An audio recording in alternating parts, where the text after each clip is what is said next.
નમસ્કાર મિત્રો, આ જોઈ રહ્યા છો તમે તમારી સ્ક્રીનના સામે કે આજનો આપણે સામાન્ય વિજ્ઞાનનો જે પેપર થઈ ગયો છે, આખો આ જ પેપર હતો અને આન્સર્સ કી અમને તમે પ્રોવાઈડ કરી રહ્યા છે. આખા પેપરની આન્સર્સ કી તમને અમારા યુટ્યુબ ચેનલ પર મળી જશે.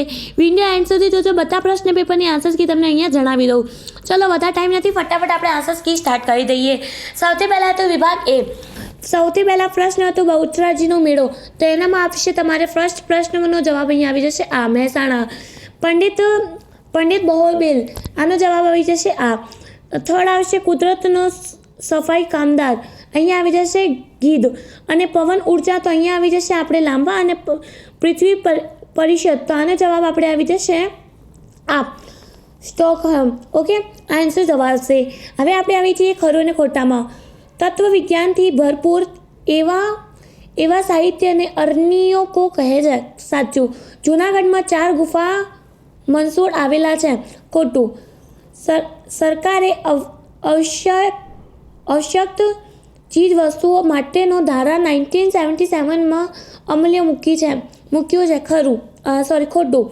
સરસ્વતી સબલા યોજના અન્વયે કન્યાઓને વિના મૂલ્યને સાયકલ આપવામાં આવે છે. તો અહીંયા આવશે ખરું. પ્રશ્ન નંબર 10માં આવશે અહીંયા તમારે રાઈટ. આવી જઈએ અહીંયા વિકલ્પોમાં. રાષ્ટ્રીય માનવ સંગ્રહાલય ખાલી જગ્યા શહેરમાં આવેલું છે ભોપાલ. દેશમાં ભારત સરકાર ભારતીય વન્યજીવો માટે બોર્ડની રચના કરી. ઈસ 1952. પુષ્ય જળનું મુખ્ય સ્ત્રોત ખાલી જગ્યા છે નદીઓ. ખાલી જગ્યા નદીમાંથી ગ્રાન્ડ એનિક્ટ નામે જાણીતી શહેરનું નિર્માણ કરવામાં આવ્યું. કાવેરી. એક્સપ્રેસ હાઈવે ખાલી જગ્યા માર્ગ પણ કહેવાય છે. દ્વિગતિ. પછી સાચા ક્રમ પસંદ કરી જોડકા આપો. રાષ્ટ્રીય સંગ્રહાલય, તો આના આખાનો જવાબ આવી જશે અહીંયા બી. એટલે ફર્સ્ટનો આવશે ડી, સેકન્ડનો આવશે સી, થર્ડનો આવશે બી અને ફોર્થનો આવશે એ. ઓકે, હવે આવી જઈએ આપણે નેક્સ્ટ પ્રશ્નમાં. નીચે બહુહેતુક યોજનાઓના તેમના સ્થાનના આધારે દક્ષિણ દિશાથી ઉત્તર દિશા તરફ ગોઠવા કયા વિકલ્પ સાચા છે? લાંબા ભાખરા, નાંગલ, નર્મદા, નાગાર્જુના સાગર. ભારતમાં લગભગ કેટલા ટકા જળ સિંચાઈ માટે ઉપયોગી છે? 84. ઉત્પાદનના ત્રણેય સાધનો ઉત્પાદનમાં યોજનાપૂર્વક જોડવાની કામગીરીનો શું કહેવાય? નિયોજન. કઈ પદ્ધતિને મુક્ત અર્થ કહેવાય? બાજાર પદ્ધતિ. હવે આપણે પ્રશ્ન અને જવાબોમાં આવી જઈએ કે ભારત કુલ કેટલા કિલોમીટર દરિયા કિલોમીટર મળે છે? તો આટલા તમારે જોઈ શકો છો, 7517. ગુજરાતનો બારે માસ ખુલ્લો રહેતો બાંધ કયો છે? પોરબંદર. વિકાસશીલ રાષ્ટ્રની મુખ્ય આર્થિક પૃથ્વી કઈ છે? ખેતી. પ્રવૃત્તિ કઈ છે? શિક્ષણ, બેન્કિંગ, વીમા કંપનીઓ વગેરેની કામગીરીનો સમાવેશ કયા ક્ષેત્રમાં થાય છે? તો સેવાકીય ક્ષેત્ર. ભારતમાં લગભગ કેટલા ટકા જળ સિંચાઈ નથી ઉભા રહ્યો 1 મિનિટ.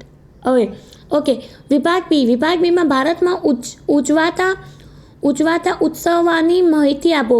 ભારતમાં એક સામાન્ય સંસ્કૃતિનો સર્જન થયો, આ વિધાન સમજાવો. કથકલી નૃત્ય વિશે માહિતી આપો.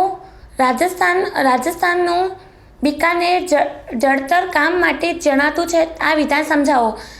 એલિફેન્ટા ગુફાઓ વિશે નોટ આપો. સ્વર્ગના બગીચામાં પવિત્ર દિલનો સ્વાગત છે, આ વિધાન સમજાવો. વન્યજીવન સંરક્ષણ માટેનો ઉપયોગ જણાવો. પરિભાષા શબ્દનો અર્થ સૌર ઉર્જા, ભારતીય શક્તિ. શીશાનો ઉપયોગ લખો. મને ઓળખો અને લખો. ટીસર SAIL. પછી ઇલેક્ટ્રોનિક્સ ઉદ્યોગ વિશે સમજાવો. આતંકવાદીની આર્થિક અસર જણાવો. ફક્ત અનુસૂચિત જનજાતિ માટેની બંધારણીય જોગવાઈઓ લખો. હવે વિભાગ સી. આ પ્રશ્ન મેં તમને બધા કરાવેલા છે, એ જ આવ્યા છે. નીચેનું ચિત્ર જોઈને સવાલોનો જવાબ આપો. આપેલ ચિત્ર કયા સ્થાનનું છે? આ સ્થાન પર કયા રાજ્યમાં આવેલું છે?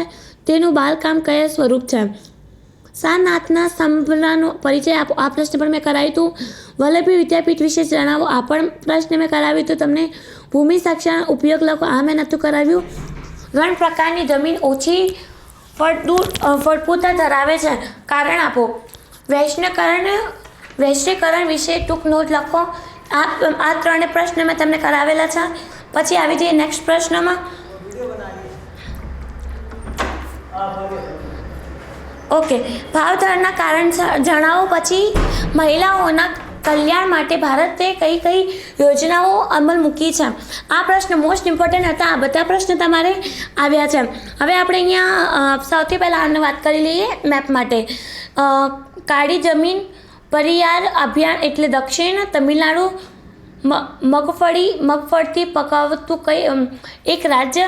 ગુજરાત જુનાગઢ મગફળી જહાજ બાંધકામ ઉદ્યોગના એક કેન્દ્ર. વિખ્યાત વિશાલપટ્ટનમ. ઓકે, તો આખું પેપર હતું આજનું. આપણે સામાન્ય વિજ્ઞાનનું બહુ ઇઝી પેપર હતું. બધા પ્રશ્ન પેપરના જવાબો આખા પેપરમાં તમને મળી જશે. અને આના જે ક્વેશ્ચન આન્સર છે, ક્વેશ્ચન આન્સરના જવાબ તમને અમારી સ્ટડી વિલેજની વેબસાઇટ પર મળશે. ફટાફટ ગૂગલ ઉપર જાઓ, STUDYVILLA સ્ટડી વિલેજ સર્ચ કરો. સંપૂર્ણ પેપરની આન્સર સ્કીપ ડાઉનલોડ કરી લો ત્યાંથી અને જોઈ લો. મળીએ નેક્સ્ટ વિડીયો. ત્યાં સુધી મિત્રો ધન્યવાદ.